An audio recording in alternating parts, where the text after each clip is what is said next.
κάνεις και άλλα πράγματα, ναι. Για τον Bumper είναι... ασχοληθείτε κανείς.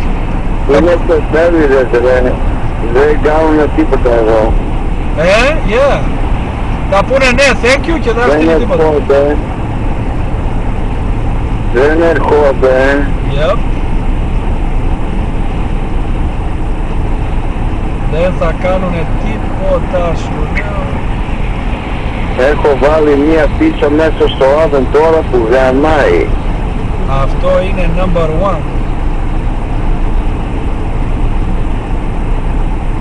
Αυτό είναι number one. Δεν ξέρω, κοιμήθηκα, με έπαιρες τηλέφωνο το πρωί για να πίσω από εδώ, αρωνώ. No, δεν σε πήρα, no. Γιατί κοιμήθηκες και εσύ, right? Yep.